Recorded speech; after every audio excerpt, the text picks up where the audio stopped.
esta presentación hablaremos sobre instrumentos de medición de presión.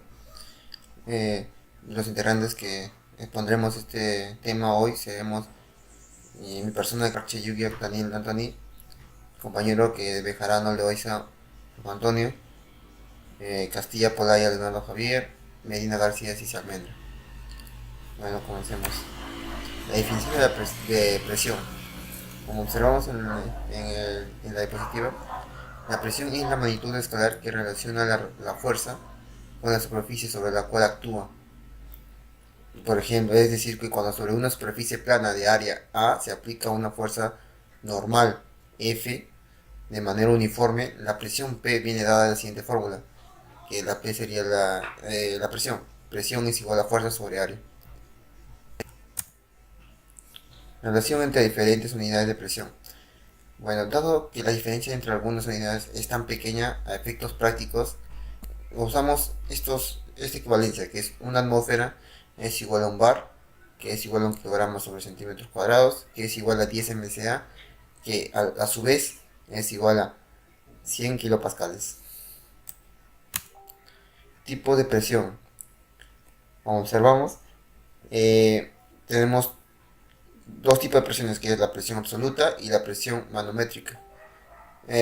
También tenemos la presión atmosférica, la cual está dentro de la presión manométrica. Como observamos, la presión absoluta es la presión medida con referencia a un vacío perfecto. Se observa en el diagrama cuál es la presión absoluta. Presión manométrica es la diferencia entre la presión de un cuerpo y la presión atmosférica que rodea al mismo cuerpo. Y tenemos esta relación, que la presión manométrica es igual a la presión absoluta menos la presión atmosférica absoluta. De ahí sale la presión atmosférica. Bueno, tipo de medidores de presión. Tenemos cuatro tipos, que son mecánicos, electromecánicos, neumáticos y electrónicos. Bueno, comenzamos con los medidores mecánicos. Los instrumentos de medición de presión mecánicos se dividen en dos partes, que son primarios de medida directa y primarios elásticos. Los elementos primarios de medida directa miden la presión comparándola con la ejercida por un líquido de densidad y altura desconocidas. Ejemplo, el barómetro cubeta, manómetro de tubo en U, manómetro de tubo inclinado, el manómetro de toro pendular, manómetro de campana. Como observamos, el barómetro de cubeta, el manómetro en U. En este manómetro en U, su sistema de funcionamiento es más que nada la diferencia de alturas. En los elementos primarios elásticos tenemos tres: tubos de Bourdon, fuelles y diafragma. Bueno, siguiendo con la exposición, yo les voy a hablar sobre los elementos primarios elásticos. Entre ellos tenemos los tubos Bourdon, los fuelles y diafragma. Los manómetros de tubo Bourdon. Estos tubos tienden a enderezarse cuando en su interior actúa una presión, por lo que el extremo libre del tubo Bourdon se desplaza y este desplazamiento mueve un juego de palancas y engranajes, que lo transforman en el movimiento amplificado de una aguja que indicará directamente la presión en la escala. Como se puede ver en la imagen, ahí mismo se puede ver que cuando entra la presión en el sistema, este hace que se desplace, como dice, un juego de palancas y engranajes, lo que transforma el movimiento amplificado y hacen indicar la unidad de presión que está ingresando al sistema. Ahora tenemos a los manómetros de tipo fuelle. Como se puede ver la entrada de presión, el diafragma, los espaciadores, el extremo libre, las cápsulas de diafragma, el extremo fijo y la aguja indicadora. Ahora vamos a hablar sobre una variante del manómetro de fuelles al manómetro de diafragma. En este caso, la presión actúa sobre un diafragma elástico el que se deforma, y la deformación se convierte en el movimiento del puntero indicador. Como se puede ver en la imagen, cuando ingresa la presión a medir, acá se puede ver el fuelle elástico. Hace que se desplace, pero mediante un resorte de recuperación, regresa, pero sin antes haberte dado la unidad medida de presión que ingresen al sistema. Acá en la segunda imagen también se puede ver, donde hay una cápsula elástica. Ahora voy a hablar sobre los elementos mecánicos. Para eso disponemos de una tabla que muestra el tipo de manómetro, el campo de medida o rango de medida, la precisión en porcentaje a escala, la temperatura máxima de servicio y la presión estática máxima. Podemos hablar sobre el sello volumétrico, que tiene un campo de medida entre los 3 y los 600 bar. Asimismo, tiene una precisión de entre 0,5 y 1%. Su temperatura máxima de servicio es de 400 grados centígrados, es decir, la máxima temperatura a la que puede estar expuesta este tipo de medidor. Y la presión estática máxima, que es de 600 bar. Ahora vamos a hablar sobre los tipos de medidores de presión, entre los cuales tenemos los medidores electromecánicos. Entre ellos tenemos a los transmisores electrónicos de equilibrio de fuerza, a los resistivos, magnéticos, capacitivos, extensiométricos y piezoeléctricos. Acá podemos ver un detector de inductancias, podemos ver la bobina detectora, la unidad magnética, el resorte, un tubo Burnham y un muelle de cero, así como un oscilador y un ajuste. Acá se puede ver cómo entra la presión y esta, al entrar mediante la bobina detectora, manda una señal a la unidad magnética. Esta misma da una señal de salida, como se puede notar en la imagen. También tenemos un transformador diferencial, donde podemos ver la alimentación, la entrada de presión, la unidad magnética, un oscilador como el anterior, y la señal de salida sale del oscilador.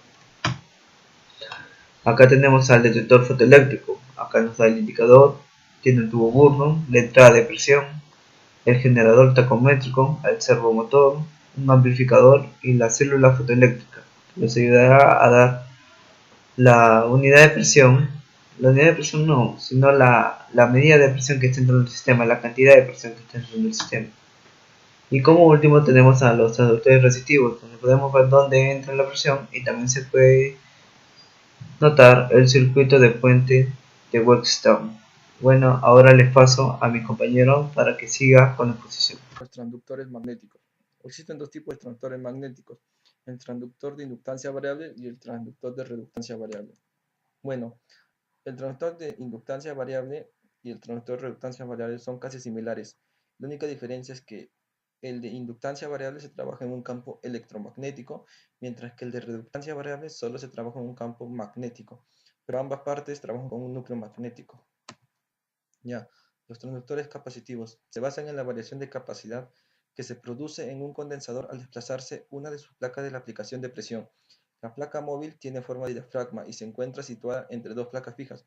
Estas placas fijas pueden ser la capacidad fija o tal vez puede ser la capacidad variable. En este dibujo podemos ver la presión, por otra parte la señal de salida y el oscilador de alta frecuencia. También les hablaré sobre los transductores piezoeléctricos. ¿Qué son? Son materiales cristalinos que al deformarse físicamente por la acción de una presión generan una señal eléctrica. Los tipos de medidores de presión. Bueno, les hablaré sobre los medidores neumáticos. ¿Los neumáticos en qué se utilizan? Se utilizan en elementos mecánicos con desplazamiento de gases. ¿Pero en qué se basan? Se basan en el sistema tobera-obturador, que convierte el movimiento de elementos de medición en una señal neumática.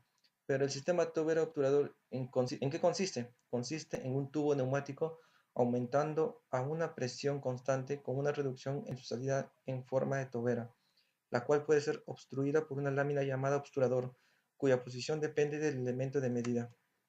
Bueno, en este gráfico se puede apreciar la tobera, por esta parte el obturador, la presión absoluta que ingresa y el sistema, bueno, lo podemos deducir como un sistema tobera-obturador. En los tipos de medidores de presión tenemos los medidores electrónicos. Los electrónicos se pueden dividir en 4 tipos, que son los mecánicos, el medidor McLeod, los térmicos y por último el ionización. Los transductores mecánicos de fuelle y diafragma. Estos trabajan en forma diferencial entre la presión atmosférica y la del proceso. Pueden estar compensados con relación a la presión atmosférica y calibrados en unidades absolutas. El medidor McLeod Se utiliza como aparato de precisión en la calibración de los restantes instrumentos. Se basa en comprimir una muestra de gas de gran volumen conocido a un volumen más pequeño y a mayor presión mediante una columna de mercurio y un tubo capilar. Los transductores térmicos. Esto se basa en el principio de la proporcionalidad entre la energía disipada desde la superficie caliente de un filamento calentado por una corriente constante y la presión del gas ambiente cuando el gas baja a presiones absolutas. Acá tenemos tres tipos: el transductor térmico de termopar, el transductor Pirani y por último el transductor bimetálico. Acá tenemos una imagen del transductor térmico de termopar, que primero está el regulador de tensión de alimentación y luego ahí están los calefactores, y ahí tenemos también los termopares, que son después la cámara de referencia, la cámara de medida y bueno. También tenemos la imagen de un transductor bimetálico que podemos observar ahí. Acá tenemos el transductor de ionización. Este transductor se divide en dos: el transductor de filamento caliente y el transductor de catado frío. Acá tenemos el transductor de filamento caliente. Y por último tenemos los medidores de presión de mano y los medidores de presión digitales. Los medidores de presión de mano nosotros lo hemos visto en pasantías y en algunos laboratorios. Y bueno, los medidores digitales, como son de última tecnología, también se pueden apreciar ahí como son. Acá tenemos los medidores de presión de carátula analógicos. Acá tenemos los calibradores de presión. Y eso sería todo. Muchas gracias.